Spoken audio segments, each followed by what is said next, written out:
There's so much of this movie that is practical. I love the light bleed onto the inside of the barrel there. Yeah. There's a hidden cut in that whip pan. Oh, I didn't even notice Yes!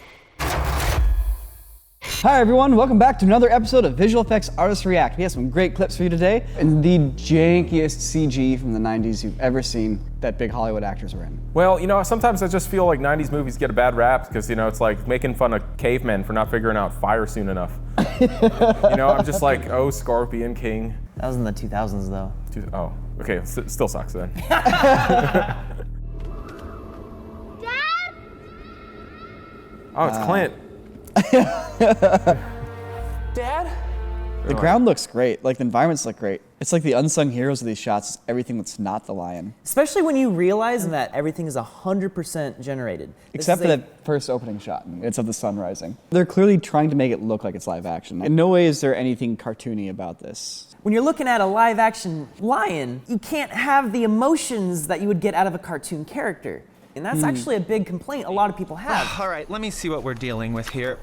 It's a lion! Run for your life! The crazy thing about environments is they all follow rules. It's erosion, it's different materials, it's different rocks being run out by wind and water and sand and all that kind of stuff. So when the modelers are making this environment, they have to follow those rules for all of this to make sense. And these are things that subconsciously we can detect very, very quickly. Like in Avatar, they have all these like floating islands with just waterfalls. Where's that water coming from? I guess it's coming from the clouds somehow? You know, I wonder how much of this stuff was modeled versus photo scanned, because the more you can ground it in reality with like using virtual reality to actually hold the virtual camera or things like that, I think that helps. And so I would want to go, all right, let's find a rock or some areas that I could imagine this scene playing out on, and we photo scan that. So keep throwing out the word photo scans. And what we mean by that is there's a way you can go about modeling really complex things that exist in real life. And the way it works is basically you take a bunch of pictures surrounding an object, and then the computer, it basically figures out where these pictures are overlapping and where they are of the same detail. And from all these perspectives, it can kind of rebuild the model in 3D. In fact, this is how they made a lot of those really good looking environments in the Star Wars Battlefront games. A lot of that is just photo scanning. And I bet you a bunch of them are in this movie. So we're looking at the 1998 version of Godzilla. There's been like 30 films, so we're looking at the first American reimagining of it. That CG looks really good. It does look really good. This moment here, there's so much of this movie that is practical. Whoa. That's a great shot. They actually rigged up this cab 50 feet up into the air and actually had the dude fall out of it. But then they cut to this reverse shot here. Do you think this is a visual effect right here? I think it's actually a miniature, like a puppet, waggling the truck around. They did actually have a 1:6 scale giant Godzilla head. Oh wow, that's 30 huge. feet tall. That's huge. And a little rubber band dude attached to the cab of the truck. They put it up in the sky and they filmed it for real. They had different practical Godzillas in this movie. They had all like the babies, they were like real practical suits. They had animatronic versions of the real Godzilla. But in all the big shots here where he's walking around, he's computer generated. And I realized the thing that makes this work most is they matched the lighting and the black levels flawlessly. There's different ways to convey depth, but one of the ways you do it is with atmospheric perspective. You see that a lot in paintings, where basically the further something back is, the more haze they add to it, the more they wash out the blacks. So you can see in this shot, the two legs of Godzilla are actually at two different black levels because they actually have atmospheric perspective in this shot because he is so big. You're right, the left leg, which is closer to camera, is not quite as faded. It's actually a little darker and more contrasty. It's like just a trick that you use to separate elements in your shot easily. Just like how you would do an out-of-focus background and an in-focus foreground. This is actually a pretty advanced compositing shot right now, and there's lots of different elements involved. All of the cars that you see there, including the one underneath Godzilla's foot, are all filmed in Los Angeles against a green screen, and what they did was they actually dropped a giant steel sheet. I'm honestly kind of impressed by a lot of the compositing you see in 90s movies, because it's better than a lot of the stuff you'd see today using modern technology. Have you guys seen or heard of Lawnmower Man? I have no idea what I this have. is. This movie stars Pierce Brosnan. The movie is basically about this crazy VR scientist. This guy who's basically his servant tries it out and becomes a genius by tapping into virtual worlds and becomes a super evil chrome boy.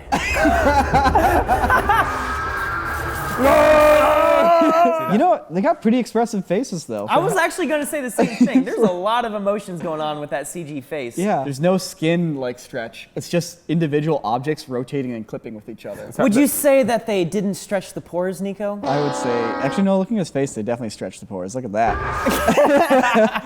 Yes, this movie came out a year after Terminator 2. Obviously, it's not nearly as good as visual effects, but we always think of like the best movies from the 90s as far as visual effects. They're all made by like ILM. They were the name in visual effects back then. Yeah, it's because all that software had to basically be custom built, so it wasn't like you just start up your own VFX shop. People take that for granted because these days there are like dozens of visual effects houses and they all can kind of do basically the same level of effects. Okay, time out though. If you were alive and watched this movie around the time it came out, let us know in the comments below what you thought of it. Actually, yes, I would be really interested in hearing that. Like, was it cool, or were you just like, this is dumb? Lord of the War. This is Lord of War, and this is notable because it had a really fascinating intro to the entire movie. So this is our most requested clip from the last VFX Artists React. Thank you for the suggestions. If you guys would like to see us react to a movie or TV show that you are a big fan of, please let us know. We love getting specific shot recommendations as well. Anyways, let's check it out. There are over 550 million firearms in worldwide circulation. They're filming in a very dangerous neighborhood in South Africa right now. Like, legitimately? Mm-hmm.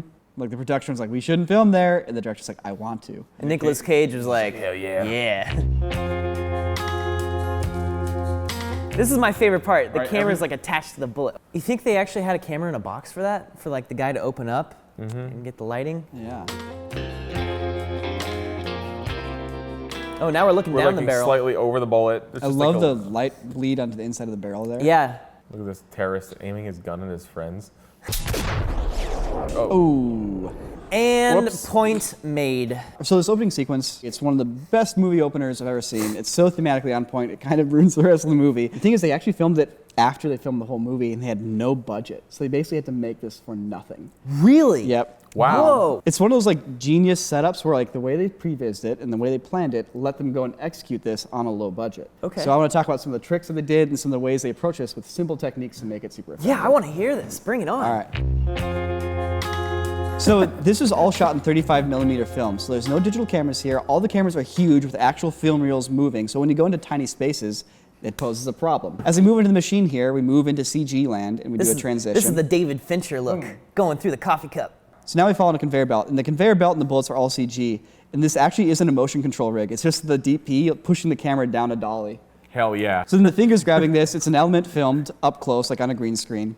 But what they'd often have to do for that is they'd actually reproject it onto geometry to make sure they pinch the bullet correctly and cast shadows and all stuff. And they just comped, the bullets in the foreground. And those are probably hand-animated jiggles on the bullets and stuff. Camera in a box. Straight up, it's just a camera in a box here to get the light bleeds. Nice. Classic comp shot, the boat and stuff in the background's fake. The guy's on a green screen, etc. Oh, the boat was fake? Of course it is. Of course it is. Don't even think about it. I know, you don't even think about this shot being actually a really solid VFX shot. All right, so this sequence coming up here, they had to get the camera to roll on the ground.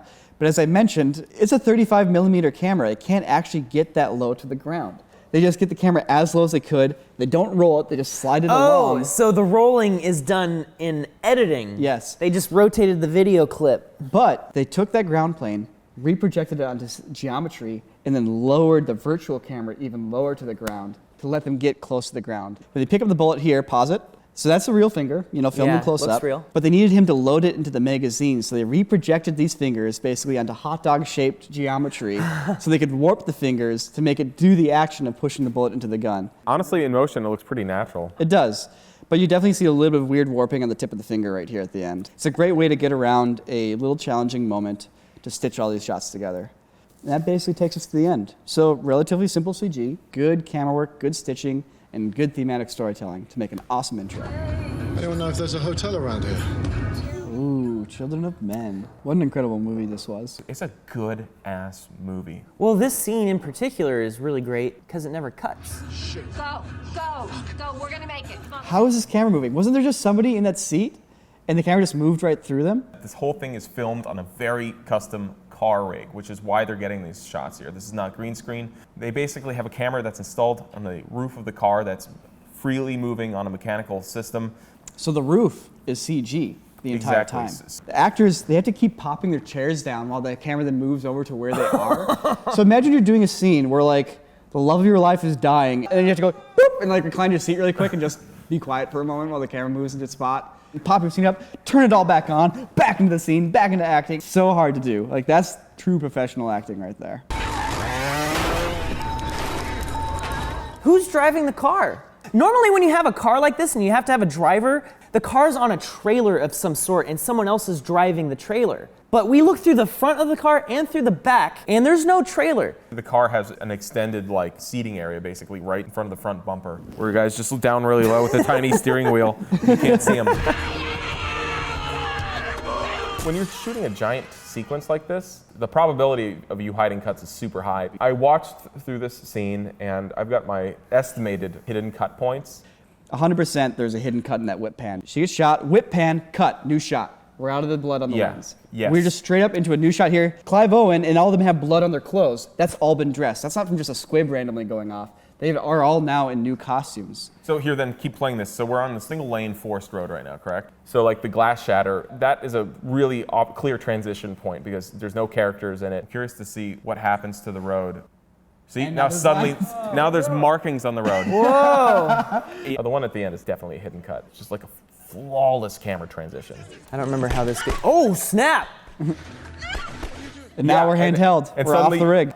Oh, I didn't even notice Yes, it! this is what I'm saying. I didn't even notice it! It's so fluid. Yeah, it's gotta be the wipe on the It's going through the window there, because the camera rig was inside the car. It couldn't go outside through the window at all. There's tons of hidden cuts in this. That was the hardest thing for me to track down, is any information on to like where these cuts were. So it was really up to us to kind of pick them apart. We are Wesley and Wesley Incorporated. A lot of people don't know that Jake's middle name is Wesley. Hey guys, Wesley and Wesley here, back to tell you about today's episode sponsor, Squarespace. Now, you might be wondering, what's the best way to get my website out into the world?